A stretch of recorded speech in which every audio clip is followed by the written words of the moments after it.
할렐루야. 감사합니다. 오늘 하나님 앞에 나와 예배드리는 모든 분들을 환영하고 축복합니다. 오늘도 우리에게 말씀을 통하여 은혜를 주시는 하나님을 사모하시기를 바랍니다. 오늘은 사사입다라는 제목으로 말씀을 드리겠습니다.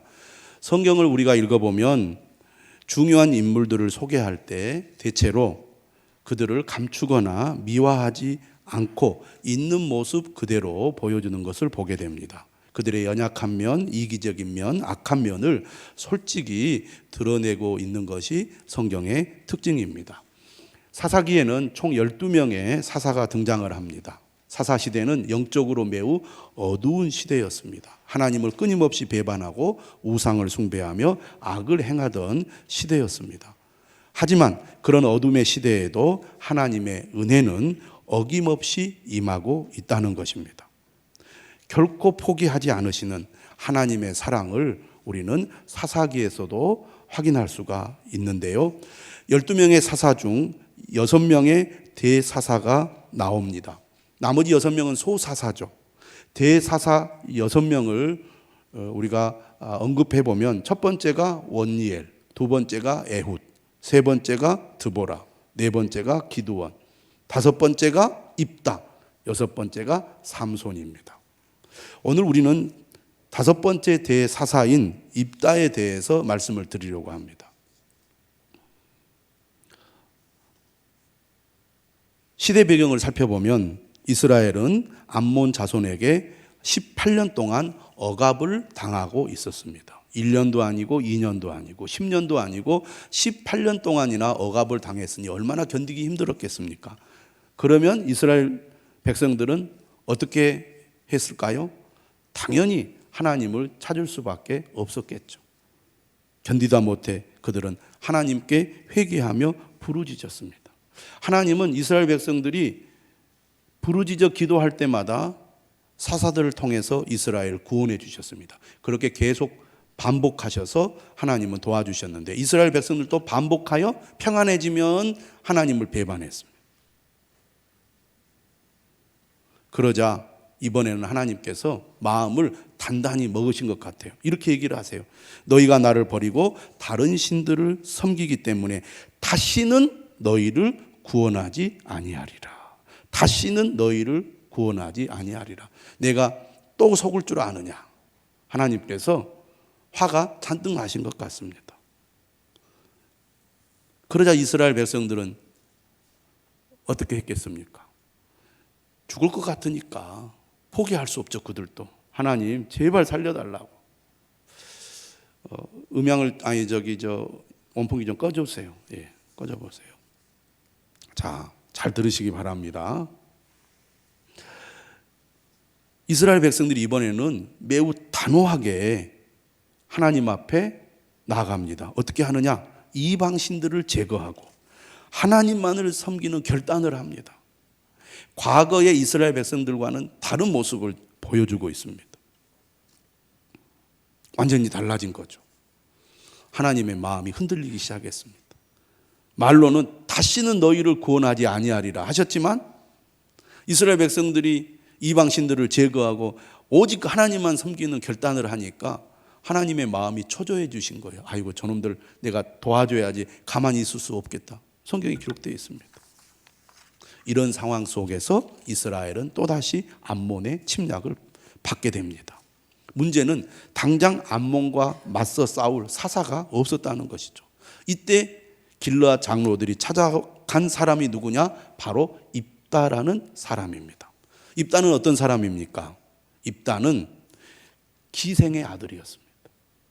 한마디로 말하면 창녀의 아들인 거죠. 그가 어떻게 되었겠습니까? 어느 정도 자랐을 때 본 부인의 아들들에 의해서 쫓겨나고 말았습니다. 너는 다른 여인의 자식이니 우리 아버지 집에서 기업을 잊지 못하리라. 여러분, 자신이 기생의 자식으로 태어나고 싶어서 태어났습니까? 기생의 집에서 기생의 엄마로부터 나를 낳아달라고 했습니까? 자신의 뜻과 의지와는 상관없이 그는 이 세상에 태어난 거예요. 그에게 무슨 잘못이 있습니까? 그런데 그는 집안에서 쫓겨나고 가문에서 쫓겨나고 부족에서 쫓겨난 신세가 돼버린 거예요. 그런 입다가 어떻게 이스라엘의 사사로 등장할 수 있었을까요? 입다의 성공 배경을 우리는 사사기에서 살펴볼 수 있습니다. 한마디로 말하면 그는 자신의 처지를 비관하지 않고 성공을 위해 자신을 준비했다는 것입니다. 버림받은 자, 나는 이제 더 이상 쓸모없고 나는 아무런 힘도 없는 사람으로서 나는 인생을 살아갈 자신도 없고 의미도 없다, 이렇게 포기할 수 있는데 그는 그렇게 하지 않았어요. 나에게 기회가 올 것이다. 그러니 앞으로 기회가 올 때 그 기회를 잡기 위해서 내가 열심히 나를 준비하자 그랬습니다. 그래서 그가 어떤 사람이 됐느냐, 오늘 우리가 입다의 이야기를 살펴보니까 그를 가리켜서 큰 용사라고 부르고 있습니다. 큰 용사라는 것은 그가 한마디로 말하면 힘이 세다는 것입니다. 전투 능력이 있다는 것이죠. 여러분, 이렇게 힘이 센 것은 어떻게 보면 타고난 것일 수도 있지만 그가 강한 힘을 가지고 전투 능력을 가질 수 있었다는 것은 그가 그렇게 하기까지 신체 훈련, 군사 훈련을 통해 힘을 길렀다는 것을 의미합니다. 여러분 다 운동해 보셔서 알겠지만 꾸준히 운동해서 힘을 기르고 강한 힘을 가진 사람이 된다는 것, 보통 의지 가지고 되지 않는 것 여러분 잘 아시잖아요. 그러니까 그가 자신의 힘을 기르기 위해서 얼마나 노력을 했겠습니까? 그래서 그는 이스라엘 땅에서 당시에 큰 용사로 불릴 정도로 자신의 힘을 기른 사람이었습니다. 그는 힘만 센 사람이 아니었습니다. 이 입다의 탁월함은 어디에서 나타나느냐? 그는 언변이 뛰어났습니다. 여러분, 말을 잘하는 것도 어느 정도 타고난 것이라고 할 수 있겠죠. 하지만 말을 잘하기까지 그가 얼마나 노력을 많이 하고 연습을 많이 하고 다른 사람과 논쟁하고 대화하고 이런 행동들을 많이 했겠습니까? 길라 장로들이 그를 찾아왔을 때 장로들은 그가 기생의 아들이었기 때문에 이스라엘의 지도자가 되는 것을 원하지 않았습니다. 단순히 군대 지휘관이 되어주기를 바란 것이죠. 하지만 기드온은 협상을 통해서 단순히 군대 지휘관인 장관이 아니라 그들의 머리가 되었습니다. 한마디로 말하면 최고 책임자요 지도자가 된 것입니다. 이런 바탕에는 그가 어떤 사람임을 또 알 수 있느냐 하면 그는 말만 잘하는 사람이 아니라 지식이 풍부한 사람이었습니다. 암몬 왕이 영토를 반환하라고 요구했을 때 그는 역사적인 근거, 신학적인 근거, 상식적인 근거를 제시하면서 암몬과의 논쟁에서 물러서지 않았습니다. 한마디로 말하면 역사, 신학, 상식 등 풍부한 지식을 소유하고 있었던 사람입니다. 그것이 그냥 됩니까? 그만큼 그가 노력하고 연구하고 준비했기 때문에 그런 사람이 될 수 있었던 것이죠. 이처럼 그가 큰 용사인데다가 언변이 뛰어나고 지식이 풍부하다 보니까 사람들이 그에게 몰려들었어요. 그의 형제들을 피하여 도비라는 땅에 거주할 때 소외된 많은 사람들이 그에게 몰려왔고 그를 따랐습니다. 그는 사람들을 끌만한 매력이 있었고 통솔력이 있었던 사람입니다. 이러한 능력으로 그는 자신의 세력을 형성해 왔습니다. 사람들이 자신에게 몰리니까 어떻게 되었겠습니까? 그만큼 그는 힘이 세진 사람이 된 것이죠. 그를 무시할 수 없는 사람이 된 것입니다. 결국 암몬과의 전쟁을 수행해야 할 때 입다만한 사람이 없었던 것입니다. 그래서 길르앗 장로들이 그를 찾아가 우리를 위한 장관이 되어달라고 요청을 했고 입다는 협상을 통해 장관뿐만 아니라 이스라엘의 지도자, 최고 지도자로 오르게 된 것입니다. 이렇게 이스라엘의 사사가 된 입다가 드디어 암몬과 전쟁을 벌이게 되는데 암몬 왕과의 논쟁을 통해서 그들의 요구를 거절했지만 암몬 왕 역시 물러서지 않았습니다. 남은 것은 전쟁밖에 없었던 것이죠. 그래서 그는 드디어 사람들을 모아서 전쟁을 이제 벌이게 되는데 전쟁에 앞서 입다가 하나님께 서원을 하게 됩니다. 서원이라는 것은 자발적으로 하나님과 맺는 약속의 맹세인데요. 서원이라는 것은 꼭 해야 되는 것도 아니고 안 해도 죄가 되지 않습니다. 다만 서원을 했을 경우에는 그대로 실행해야 하는 것이었죠. 전쟁에 임할 때 하나님께서 그의 영을 입다에게 부어주셨습니다. 하나님의 영이 임하셨습니다. 하나님의 영이 임했다는 것은 하나님께서 입다와 함께 하신다는 것을 말하는 것이고, 입다가 전쟁에 임할 때 하나님께서 그를 도와 전쟁을 이기게 할 수 있다는 것을 의미합니다. 하나님이 그와 함께 하시기 때문에, 하나님이 능력을 주시고 지혜를 주시기 때문에 이제 하나님을 의지하여 순종하여 전쟁에 임하면 반드시 이기게 될 것입니다. 입다 역시 승리는 하나님께 달려있다는 것을 잘 알고 있었습니다. 하지만 입다는 전쟁에 나가기 전에 하나님께 소원을 합니다. 왜 소원을 했을까? 반드시 이겨야겠다는 집념과, 그럼에도 불구하고 하나님을 온전히 신뢰하지 못하는 불안함이 그로 하여금 하나님께 소원을 통해 승리를 보장받고 싶어 했던 것입니다. 그는 싸워서 쟁취하고 협상하여 쟁취하는 능력을 갖고 있었습니다. 길르앗 장로들과도 협상했고, 그리고 암몬 왕과도 협상을 했고, 이번에는 하나님과도 협상을 해서, 거래를 해서 자기가 원하는 것을 이루려고 했던 것입니다. 그가 이렇게 소원을 하죠. 주께서 과연 암몬 자손을 내 손에 넘겨주시면 내가 암몬 자손에게서 평안히 돌아올 때 누구든지 내 집 문에서 나와서 나를 영접하는 그는 여호와께 돌릴 것이니 내가 그를 번제물로 드리겠나이다. 전쟁은 누가 합니까? 남자들이 합니다. 그러면 전쟁에서 승리하고 돌아오면 누가 군인들을 환영해주고 경축해줍니까? 여자들입니다. 그러면 입다가 전쟁에 임할 때 누가 제일 먼저 입다를 환영하겠습니까? 벌써 불길한 예감이 들지 않습니까? 입다는 이렇게 하나님 앞에 소원합니다. 전쟁에서 이기게 해주시면 제일 먼저 나와서 영접하고 맞이해주는 사람을 하나님께 번제물로 바치겠습니다. 입다의 소원은 간절했지만 하나님에 대한 불신앙을 그대로 드러내고 있습니다. 하나님은 어떤 분이십니까? 사람을 제물로 바치는 것을 금하십니다. 성경을 통해 분명히 말씀하셨어요. 지금 입다는 잘못된 소원을 하고 있습니다. 왜 그런 소원을 했을까요? 입다 역시 당시에 우상 숭배의 영향을 많이 받았기 때문입니다.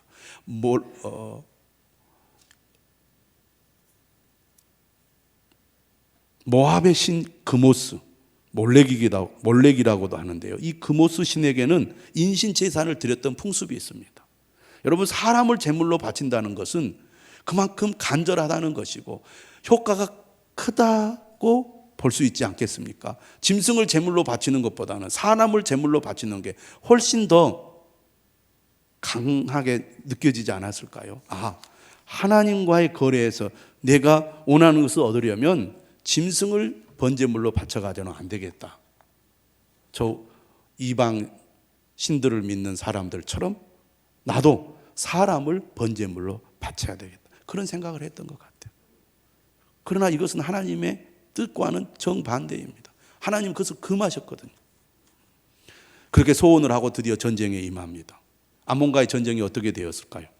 사사기는요, 암몬과의 전쟁을 딱 두 구절로 요약합니다. 암몬과의 전쟁 과정을 자세하게 다룰 의미가 없다고 사사기 저자는 판단했던 것이죠. 대승을 거둡니다. 왜 대승을 거둡니까? 하나님이 이기게 하셨기 때문입니다. 그러면 하나님께서 입다의 소원을 들으셔서 승리하게 하셨을까요? 아닙니다. 이미 입다가 소원하기 전에 하나님은 이스라엘의 승리를 정해 놓으셨습니다.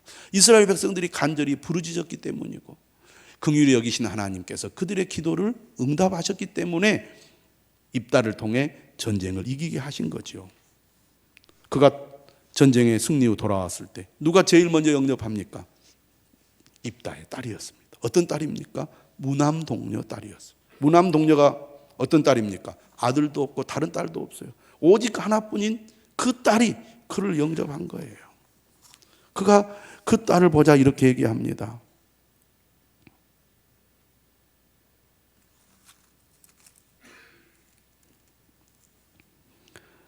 11장 35절에 보면 이렇게 말해요. 입다가 이를 보고 자기 옷을 찢으며 이르되 어찌할꼬 내 딸이여 너는 나를 참담하게 하는 자요 너는 나를 괴롭게 하는 자 중에 하나로다. 내가 여호와를 향하여 입을 열었으니 능히 돌이키지 못하리로다. 비극적인 일이 발생했습니다.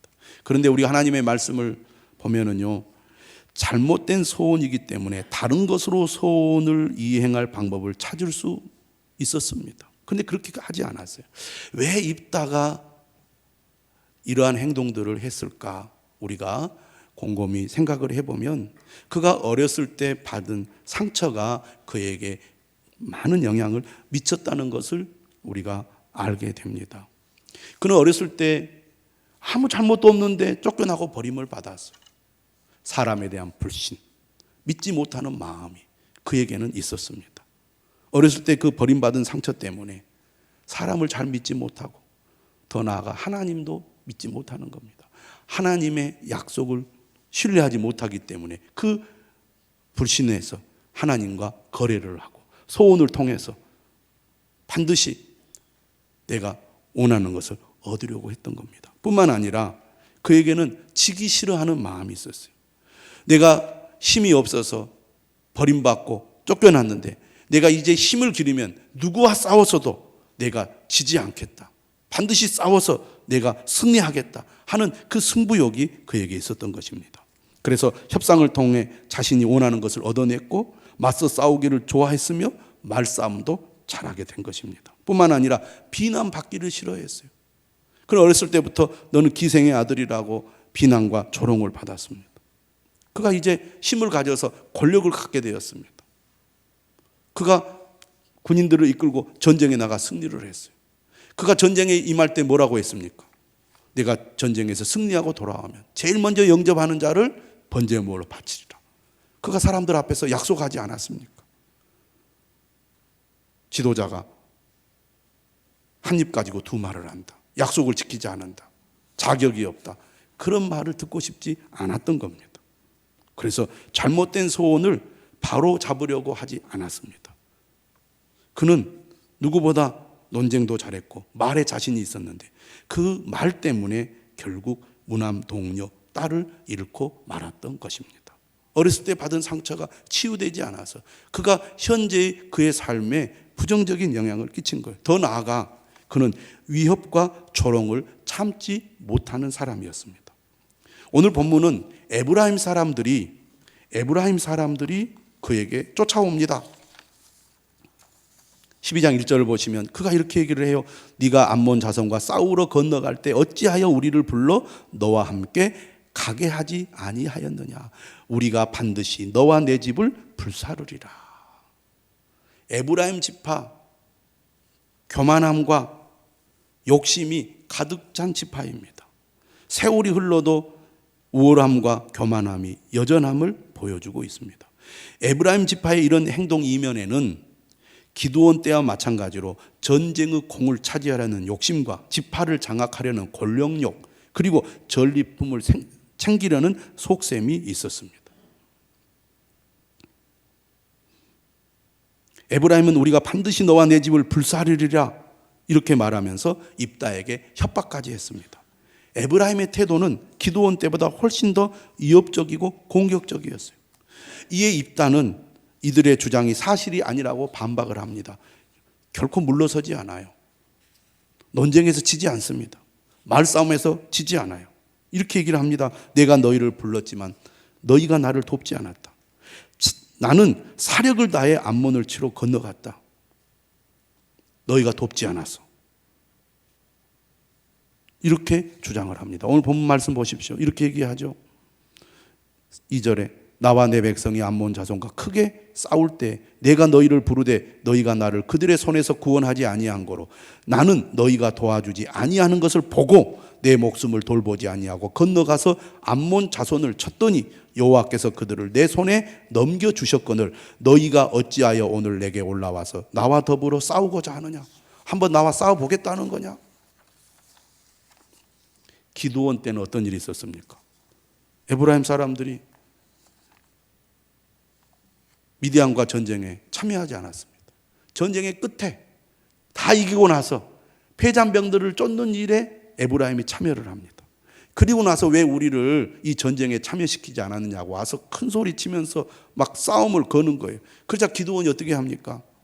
그들을 달랩니다. 이렇게 말하죠. 에브라임의 끝물 포도가 아비에셀의 만물 포도보다 낫지 아니하냐. 아비에셀은 기드온의 가문입니다. 에브라임 지파는 위험할 때는 숨어 있다가 뭔가 이익을 챙길 때는 등장하고 나타나서 자신의 이익을 취하려고 했던 그런 야비한 지파예요. 그런데 그러한 행동이 입다에게는 통하지 않았습니다. 한번 싸워보겠다는 거냐. 그래서 어떻게 했어요? 맞붙어서 싸우게 된 겁니다. 그렇게 싸우게 된 데는 이 에브라임의 말이 더 큰 자극이 됐어요. 이렇게 얘기를 해요. 4절 보십시오. 중간에 에브라임의 말이 너희 길르앗 사람은 본래 에브라임에서 도망한 자로서 에브라임과 므낫세 중에 있다 하였습니다. 무슨 얘기입니까? 길르앗 사람들이 본래 에브라임에서 도망한 사람들이다. 에브라임과 그의 형제 므낫세의 노예였다. 이렇게 그들을 비하하고 조롱을 한 겁니다. 입다의 지난 상처를 들쑤신 거죠. 기생의 아들로서 가족에게 버림받고 도망한 자로서 그를 모욕하고 그를 협박하고 그를 조롱했을 때 그는 그러한 조롱을 참지 못하고 분노를 폭발하고 만 것입니다. 그래서 결국 싸움이 벌어진 거예요. 그게 오늘 본문의 내용입니다. 여러분, 에브라임 지파와 길르앗 족속들과 싸워서 누가 이기겠습니까? 전쟁의 경험을 가지고 있던 길르앗이 당연히 이기죠. 에브라임 사람들은 큰 소리 쳤습니다. 그러나 그들은 결코 이기지 못했습니다. 여기에도 지역 감정이 존재해요. 길르앗 족속들은 요단 동편에 있습니다. 에브라임 지파는 요단 서편에 있어요. 엄밀한 의미에서 가나안 땅은 요단 서편입니다. 요단 서편이 정통이고 주류고 요단 동편은 비주류예요. 그러니까 그들을 깔보는 마음이 있었던 겁니다. 그래서 그렇게 무시한 거예요. 협박하고. 그러나 한성격하는 입다, 결코 지려고 하지 않은 입다, 힘을 갖고 있는 입다가 가만히 있겠습니까? 그들과 싸움을 벌였고 결국 어떻게 됩니까? 4절에 보니까 길르앗 사람들이 에브라임을 쳐서 무찔렀어요. 그래서 그들은 패배하여 요단강을 건너 자기들이 사는 요단 서편으로 도망을 가게 되는데 기드온이 입다가 그것을 그대로 내버려 두지 않았습니다. 끝까지 쫓아서 그들을 완전히 없애려고 했던 겁니다. 그만큼 그 마음의 상처를 건드린 그 입다를 자극했던 거죠. 그래서 5절에 보면 이렇습니다. 길르앗 사람이 에브라임 사람보다 앞서 요단강 나루턱을 장악하고 에브라임 사람의 도망하는 자가 말하기를 청하건대 나를 건너가게 하라 하면 길르앗 사람이 그에게 묻기를 네가 에브라임 사람이냐 하여 그가 만일 아니라 하면 한 사람 한 사람 색출을 하는 거예요. 길르앗 사람 에브라임 사람이냐? 아니다. 그러면 그냥 보내주지 않고 어떻게 식별을 하느냐 하면 쉿볼렛이라는 단어를 말하게 합니다. 한마디로 말하면 사투리를 말하는가 확인한 다음에 쉿볼렛이라는 발음을 못하고 쉿볼렛이라고 발음하면 이 사람은 틀림없이 에브라임 사람이다 하고 해서 죽여버린 겁니다. 경상도 사람들이나 전라도 사람들 발음하지 못하는 거 있잖아요. 시켜보면 알잖아요. 우리도 잘 알다시피. 근데 그 당시도 그렇게 지역마다 사투리 억양이 달랐던 것 같아요. 그래서 무려 몇 명이나 죽입니까? 자기의 동족을 42,000명이나 죽이게 됩니다. 교만한 에브라임은 결국 동족에게 호되게 당했습니다. 그의 교만과 욕심이 화를 자초한 것이죠. 기드온 때 등장한 동족에 대한 보복과 사륙은 아비멜렉 때 더 심화되었고 이번에는 한 지파를 거의 멸절할 정도로 악화되었습니다. 한마디로 말하면 공동체의 하나됨을 깨뜨리는 행위를 벌이고 만 것입니다. 그는 자신이 사사가 되고 암몬과의 전쟁에서 승리하게 된 것이 하나님의 은혜라고 여기기보다는 자신이 이룬 일이다. 나는 성공했다. 그러므로 이제 나를 무시하고 조롱할 수 없을 것이라는 생각이 더 컸던 것 같습니다. 하지만 오늘 본문의 결론은 우리에게 많은 것을 시사해 줍니다. 7절에 이렇게 말하죠. 입다가 이스라엘의 사사가 된 지 6년이라. 길르앗 사람 입다가 죽음에 길르앗에 있는 그의 성읍에 장사되었더라.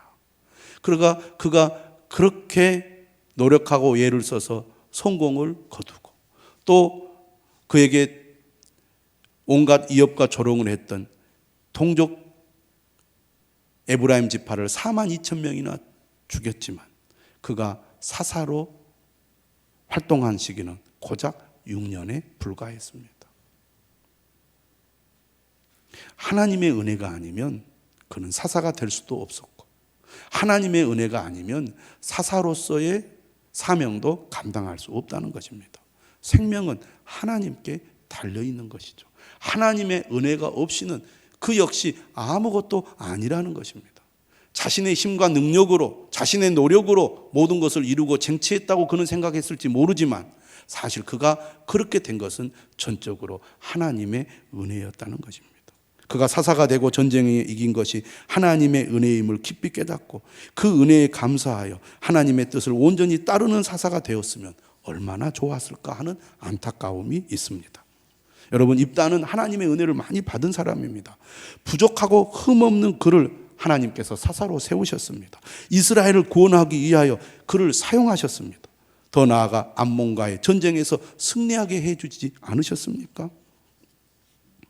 자격 없고 흠없는 나를 선택하시고 나를 주의 도구로 사용하셔서 주의 일을 하게 하신 것이 다 주님의 은혜입니다. 정말 감사합니다 라고 그가 은혜를 깨달았다면 얼마나 좋았을까요? 그러므로 주님이 나를 받아주셨듯이 나도 다른 사람을 용납하고 불쌍히 여기고 용서하고 화해하며 살아가겠습니다. 이스라엘 백성들이 끊임없이 배반해도 하나님 그들을 긍휼히 여기고 그들을 용서해 주시고 그들을 도와주시고 그들을 회복하시고 살려주셨잖아요.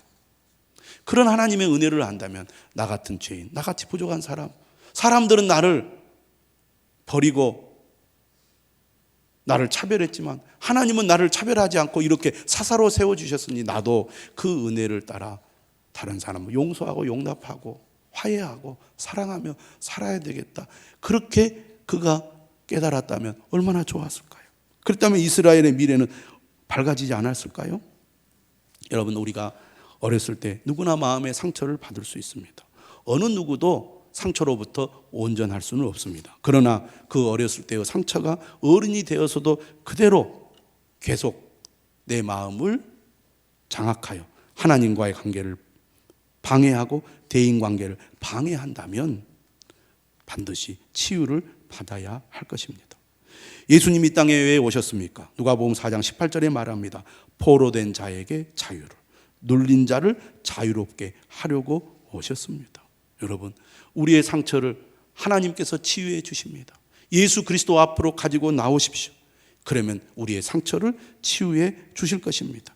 상처를 치유받기 위해서는 우리가 주님 앞에 우리의 상처를 가지고 나아가야 합니다. 그리고 그것을 직면해야 됩니다. 하나님께서 그 상처를 치유해 주시기를 간구해야 됩니다. 그리고 하나님의 은혜를 계속해서 받아야 합니다. 그러면 서서히 그것이 치유가 될 것입니다. 사랑하는 여러분, 하나님이 나를 사랑하고 계심을 믿으시기를 바랍니다. 하나님이 나를 용서하셨음을 믿으시기를 바랍니다.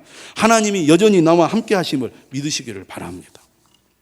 기드온은 하나님의 은혜를 받은 자지만 그의 관심은 권력욕, 성공욕에 있었습니다. 여러분, 세상에 소망을 두는 인생은 결코 진정한 성공을 이룰 수 없습니다. 예수 그리스도만이 우리의 진정한 소망임을 믿으시기를 바랍니다. 예수 그리스도께 소망을 두고 사는 인생이 복된 인생이요, 하나님의 치유를 경험하고 이 세상을 정말 하나님이 주시는 기쁨과 은혜로 살아갈 수 있게 해줍니다. 사랑하는 여러분, 용납받은 자로서 다른 사람을 용납하십시오. 용서받은 자로서 다른 사람을 용서하십시오. 하나님께서 부족하고 흠 많은 우리를 택하셨습니다. 부족하고 흠 많은 우리와 함께 하십니다. 부족하고 흠 많은 우리를 사용하십니다. 우리도 서로 부족하고 흠 많은 존재임을 깨닫고 주님의 마음으로 용납하고 용서하고 화해하고 사랑하며 서로 하나됨을 이루어 갈 수 있기를 주님의 이름으로 축원합니다.